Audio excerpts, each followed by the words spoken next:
Ayan, hello mga ka-Verly. So, andito tayo ngayon sa wet market at nagagala tayo.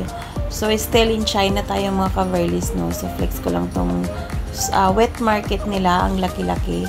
So, ang daming isda dito mga ka-Verly. So, tsaka itong mga ano to, ewan ko kung ano to, pero ewan ko kung kakain kayo nito. Isa kind of shrimp, pero masarap din to. Meron din sila mga palaka mga ka-Verlys, So, ako, kumakain ako ng palaka doon sa amin. Pero, galing yun sa ilog eh. Pero, dito, hindi ko na-try. Ayan. Yung may maraming mga isda, mga ka-Verlys. Kung gusto mong bumili, ikaw yung mamingwit dyan.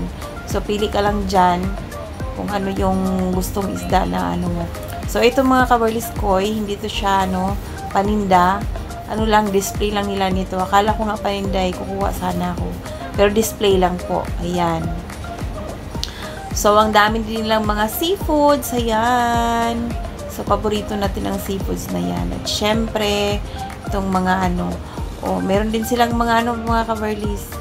Yung mga ready to cook. Naka-slice na mga karne. Ayan. At saka, napaka-fresh ng mga gulay nito mga ka-Verlys. So, kasi may mga usok na lumalabas, pero malamig ang usok na yan. Kumbaga, parang nasa freezer. Kaya, napaka-healthy at saka napaka-fresh ng mga gulay nila. Ayan. So, yan. Naglibot-libot ako dito. At habang naglibot-libot ako mga ka-Verlys, naalala ko yung lola ko na nagtitinda ng gulay. At nung mga kabataan ko mga ka-Verlys, ay isa din ako naglalako ng gulay. Tinutulungan ko yung lola ko. Ayan. Yung lola ko pala, wala na nga pala siya ngayon. Nasa heaven na siya, pero lagi ko siyang naaalala tuwing pumupunta ako ng market at nakikita ko ang mga gulay. Ayan. So, ang dami din ditong mga fruits, mga ka-Verlys. Ayan. So, tingnan yung mga gulay nila, Napaka-fresh. Kaya, mapapabili talaga tayo nito. At saka may okra pa. Paboritong paborito ko.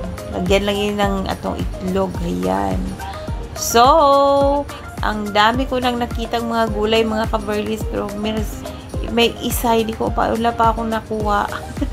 Kasi nagpaikot-ikot lang tayo mga ka-Verlys. Tumitingin-tingin lang tayo. Pero mamaya pick up tayo para may mga gulay din tayo. Ayan. Kasi nga, diba? Ang gulay ay buhay. Ayan. Kumain ng gulay para maging healthy. Ayan.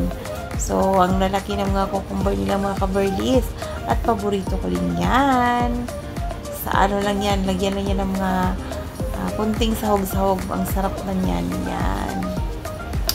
So, bili tayo ng ahos din kasi pang pasarap to ng ating lulutuin. Syempre, ayan. So, madami din ahos or bawang. Ayan. So, meron ditong mga for tea. Ayan. Mga flower tea.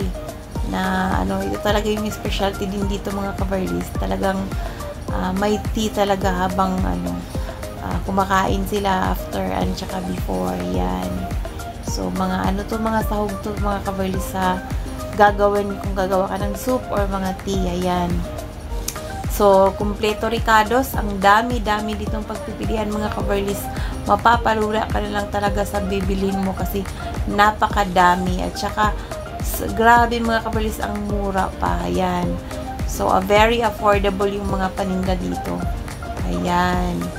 So, may mga nakapack, mga dried na mga ingredients pang ayan, flower tea. So, diba? Flower tea, pang talaga siya. Ayan. So, gutom face na yan. Pero mamaya, kakain na rin tayo. Ayan. So, may mga tuyo din dito mga ka-Verlys. Hindi din sila nagpapahuli. At syempre, paborito natin yan, ang tuyo na yan. Ayan, may mga nukos. So, diba? Ang sarap nito. Mapaparami tayo ng rice niyan. Ayan.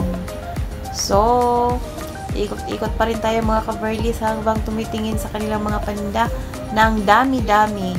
Kumbaga parang hasitol na, di ba? Kung dito tayo sa wet market na to, hasitol, lahat ng pangangailangan mo andito na. Ayan. So, maaga pa kasi, kaya wala pang masyadong tao. Parang ako pa yata isa. Ayan, mga rock sugar. Ayan. So, bawat kasi lulutuin ito mga ka-Verlys, nilalagyan talaga nila ng sugar pang pabalansi ng timpla. Ayan. So, napakadaming mga paninda pero konti lang yung tao. Ayan. So, another kinds of mais. Dami-dami. Isa sa paborito natin ang mais. Ayan. So, dito sa fruit section na to, napaka-fresh ng mga prutas nila. At saka nakapack na para ready to get na lang. Ayan. At syempre, ang durian nating paborito ay hindi nagpapahuli. Ang dami. Ayan. So, timba-timba. Grabe yung dami. At napapawawa ako sa mga saging sa taas. Ang dami nila. Naalala ko tuloy ang Dole. O, diba? From Bukidnon at saka Davao. Ayan. Durian at saka yung saging. Nagkatapat sila. Yan. Paborito natin ang durian. Ang sarap niyan. So, at syempre ang saging.